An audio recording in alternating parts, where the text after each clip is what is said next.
पिछली वीडियो में हमने ये देखा था कि रैशनल नंबर को यानी बटे वाली शक्ल को रियल लाइन पे कैसे ड्रा करते थे। क्या किया करते थे, एक लाइन लगाते थे उसके दरमियान यानी कि 5 से 7 के 0 से 1 के दरमियान 8 पार्ट करते थे। उसके बाद जहाँ पे गिनते होते थे कि ऊपर 5/8 आना चाहिए, इस तरह कुछ यूँ लगा लिया करते थे। यानी कि रैशनल नंबर को हम ईज़िली देख सकते थे कि कितने पार्ट्स बनाने हैं, किस पार्ट के ऊपर जाके हमने 5/8 लिखना है। लेकिन इर्रेशनल के केस में हमें नहीं पता चलता कि हमने कितने पार्ट्स बनाने हैं, कितने पार्ट्स पे डिवाइड करना है। सो इसको देखने के लिए हम एक और टेक्नीक की तरफ जाते हैं। अच्छा, अब ज़रा गौर करो करना हमने रियल लाइन के ऊपर ड्रा मैं इधर एक लाइन ड्रा कर लेता हूँ। ठीक है, दरमियान में बिल्कुल 0 रखा, फिर 1 रखा, फिर 2 रखा, सेम ऐज़ मैंने वैसे की वैसे ही लाइन लगा दी और इसके ऊपर मैं चाहता हूँ कि मेरा जो √2 है ना, वो ज़ाहिर करूँ किधर पड़ा हुआ है। मुझे सिर्फ़ इतना पता है कि 0 से लेके 1 तक, 1 से लेके 2 तक यानी एग्ज़ैक्ट नंबर का पता है, मुझे ये नहीं पता कि √2 कहाँ पे पड़ा हुआ है। अब इसको ड्रा करने के लिए हम एक और तरीके की तरफ जाते हैं। वो तरीका क्या कहता है, मिसाल के तौर पे देखो ज़रा, ध्यान से समझना ज़रा। मैं कहता हूँ मेरे पास जी है 1 यूनिट की बेस है और उसके ऊपर 1 यूनिट का ही क्या है, परपेंडिकुलर है। तो इसका जो हाइपोटेनियस होगा, इसके बारे में पाइथागोरस ये कहता है कि हाइपोटेनियस का स्क्वायर बराबर है बेस के स्क्वायर के प्लस परपेंडिकुलर के स्क्वायर के बराबर। ये कौन कहते हैं? पाइथागोरस मसला फिसागोरस जो हमने पढ़ा था पिछली क्लास में, पाइथागोरस थ्योरम पढ़ा था। वो ये कहता है कि अगर कोई ट्रायंगल राइट ट्रायंगल हो, उसकी बेस 1 हो, परपेंडिकुलर सॉरी उसकी बेस हो, परपेंडिकुलर हो, तो उसका हाइपोटेनियस हम निकाल सकते हैं इस फार्मूले के थ्रू। ये पाइथागोरस थ्योरम कहता है। अब हम अपनी वाली ट्रायंगल को देखें तो इसमें बेस क्या है? 1 है। परपेंडिकुलर क्या है? 1 है। हाइपोटेनियस मैं वैसे का वैसे ही लगा देता हूँ। हाइपोटेनियस का स्क्वायर बराबर आ जाएगा जी 1 + 1। हाइपोटेनियस का स्क्वायर बराबर आ जाएगा जी 2 के और दोनों तरफ स्क्वायर रूट ले लिया तो हमारे पास आ गया हाइपोटेनियस √2 के बराबर।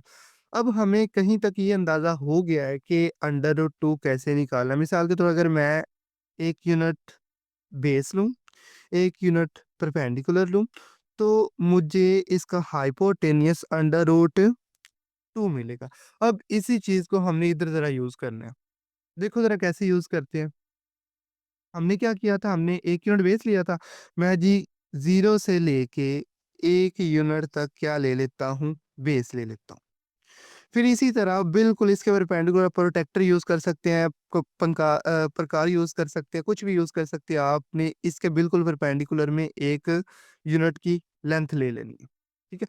फिर क्या किया था, फिर हमने इसका जो हाइपोटेनियस था ना, ये वाली साइड पाइथागोरस ये कहता है कि ये √2 के बराबर आ जाएगी।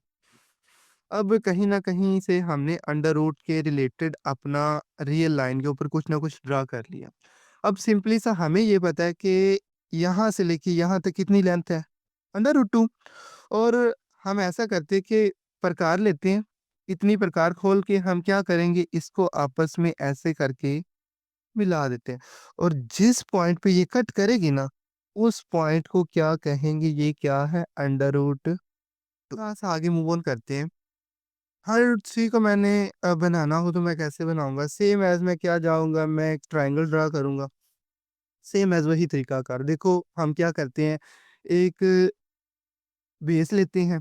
अब इस बार बेस मैं कितनी लूँगा? अब देखो इस बार अगर मैं बेस √2 लूँ, परपेंडिकुलर 1 लूँ, तो पाइथागोरस थ्योरम यानी कि हाइपोटेनियस मुझे मिलेगा बाय पाइथागोरस थ्योरम। हाइपोटेनियस का स्क्वायर बेस के स्क्वायर के प्लस परपेंडिकुलर के स्क्वायर के। बेस मेरे पास क्या है? √2।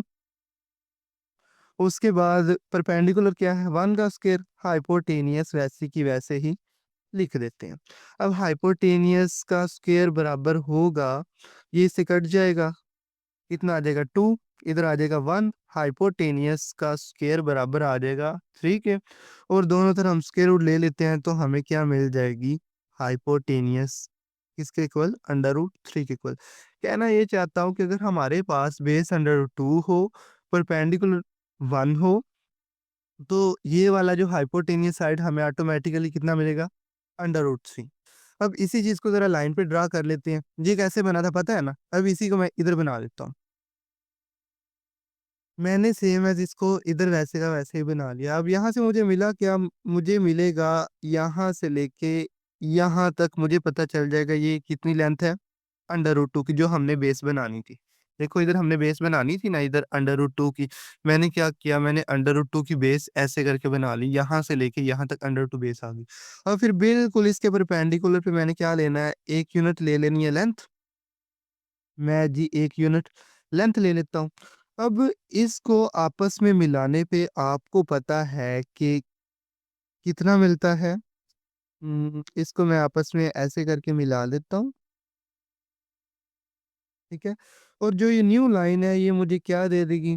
अंडर रूट 3 यही बोला था ना ट्रायंगल में हमने।